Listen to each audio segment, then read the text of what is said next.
ಕರ್ತನ ಮೇಜಿನ ವಿಷಯ ಸತ್ಯತೆಯನ್ನು ತಿಳ್ಕೊಂಡ್ರೆ ಮಾತ್ರ ನಿನಗೆ ಆಶೀರ್ವಾದ.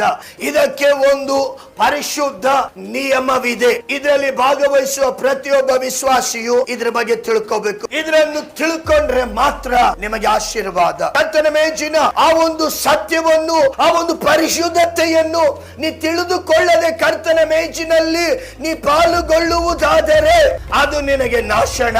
ಅನೇಕರು ಕರ್ತನ ಭೋಜನ ತಗೊಂಡು ಇನ್ನೂ ವ್ಯಾಧಿಯಲ್ಲಿದ್ದೀವಿ, ಅನೇಕರು ಕರ್ತನ ಭೋಜನ ತಗೊಂಡು ಇನ್ನೂ ದರಿದ್ರದಲ್ಲಿದ್ದೀವಿ, ಅನೇಕರು ಕರ್ತನ ಭೋಜನ ತೆಗೆದುಕೊಂಡು ಇರೋ ಪರಿಸ್ಥಿತಿಯಲ್ಲೇ ಇದ್ದೀವಿ. ಅದರ ಅರ್ಥ ಏನಂದ್ರೆ ನೀ ಸರಿಯಾಗಿ ಕರ್ತನ ಮೇಜಿನಲ್ಲಿ ಪಾಲುಗೊಂಡಿಲ್ಲ.